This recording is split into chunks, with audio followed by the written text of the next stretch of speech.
On June 27, 2014, a large lava flow broke out on the northeast side of Pu'u'o and began to head east. It cut through miles of forest during the summer, and by October it was approaching Pahoa. Apa'a Road and the Pahoa transfer station were closed and emergency preparations began.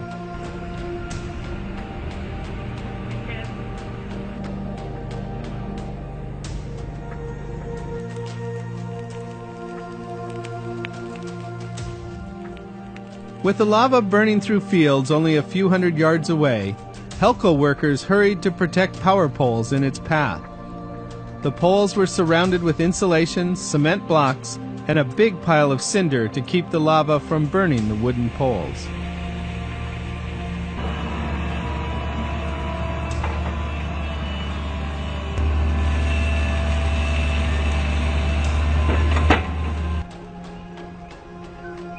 Lava ran directly into one of the power poles as it crossed the Pa'a Road in the early morning hours of October 25th.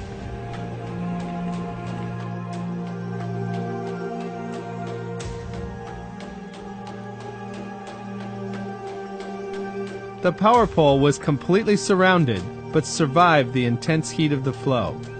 The protection worked.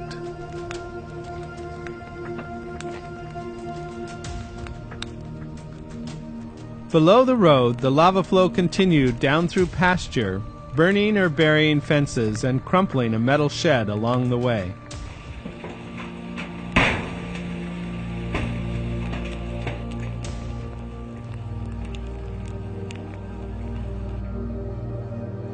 The flows entered the top of the Sugimoto's property on October 28th and burned through their macadamia nut orchard. Listen for the methane blasts. These happen when gas from burning roots ignites and explodes.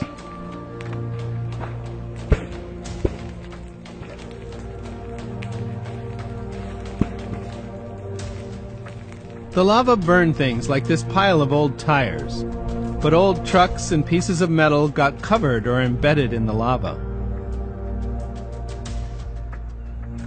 Fire and civil defense workers were there to make sure everyone was safe.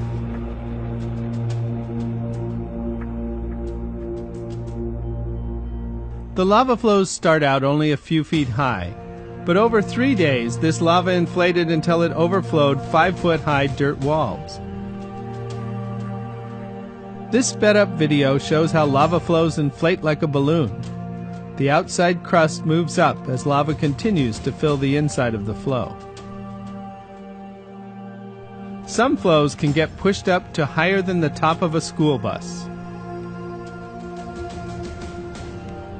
The lower flows stopped before they reached the village road or any homes in Pahoa. But on November 10th, a new flow broke out near Apa'a Road and moved toward an empty house.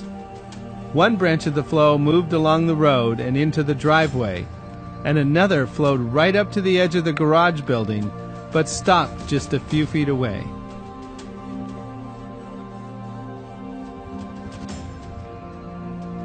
Sadly, lava reached the house.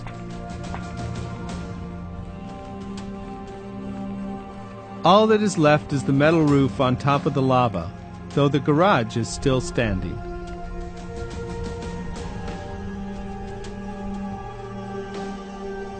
New breakouts of lava continued above Apa'a and soon reached the transfer station. They first flowed around the dirt wall outside the fence and began to inflate. Then lava broke out, burned its way through the fence, and flowed down the walls. Lava headed straight toward them. Less than a mile away now, a slow-motion disaster they're watching out for. ABC's Clayton Sandell reporting in tonight. Tonight, a powerful volcano that helped create the Big Island of Hawaii is now threatening thousands of people who live here. A river of red-hot lava quickly oozing the length of 6 football fields in just the last 2 days. You can see just below here, in these cracks, is actual molten lava. The flow erupted from the Kilauea volcano in June, traveling downhill 11 miles, now less than 1 mile from the small town of Pahoa. It's really the geography that controls where this lava goes. Sometimes speeding up, sometimes it's slowing down, but it's always a threat. For some of the 10,000 people affected, evacuations could be just days away. Road construction crews are racing to make sure they have a way out. The island is no stranger to Kilauea's power. It's been steadily erupting since 1983, wiping out nearly 200 homes in 1990. The volcano has been belching explosions of fiery lava ever since, and now shows no sign of cooling off. On the leading edge of a lava flow on the big island of Hawaii, this came from the Kilauea volcano. This particular lava flow started on June 27th, and it has traveled about 11 miles so far. And the problem is it's headed right for a small town of Pahoa. Take a look at what we're standing on here. This is lava that flowed probably just 24 hours ago. And if you look carefully, you can see just below here in these cracks is actual molten lava. Thousands of degrees down there. So we're going to try and stay out of the dangerous stuff. Take a look at this. Every once in a while on the lava field, you'll see these hollowed out half tubes here with white powder in them. What that is a tree that fell down and then was surrounded by lava.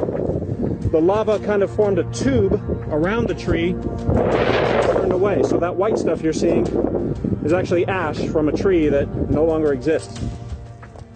We just kind of wanted to give you a sense of what it's like here. It is incredibly hot. It's almost like literally standing inside of a furnace. And we start with this bird's eye view of the Pu'u'o'o crater, the source of the 13-mile-long lava flow that could reach Pahoa town in the next few days.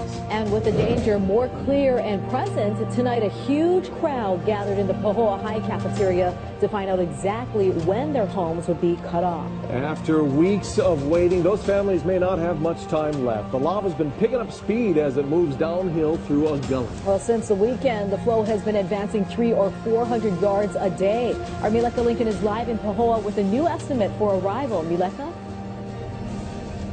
Aloha, Stephanie Keahi. Yes, in fact, there was an audible gasp from the crowd that had gathered tonight at the Pahoa High School cafeteria for the weekly lava flow community update meeting. When USGS geologists with the Hawaiian Volcano Observatory say if the lava flow continues at its current rate of speed, it could reach Apa'a Street by tomorrow. And that's exactly why barricades are up and law enforcement is out here at Cemetery Road, which actually curves and turns into Apa'a Street, which is completely shut down from here at Ka'ohe Homesteads Road out toward the Pahoa transfer station. Now, the Puna lava flow has pushed more than 500 yards. That's the length of 5 football fields in just the last 24 hours. USGS scientists say the advanced rate picked up considerably because of that terrain you mentioned that the lava is moving through, essentially a narrow gulch that's being fed by a steady supply of lava.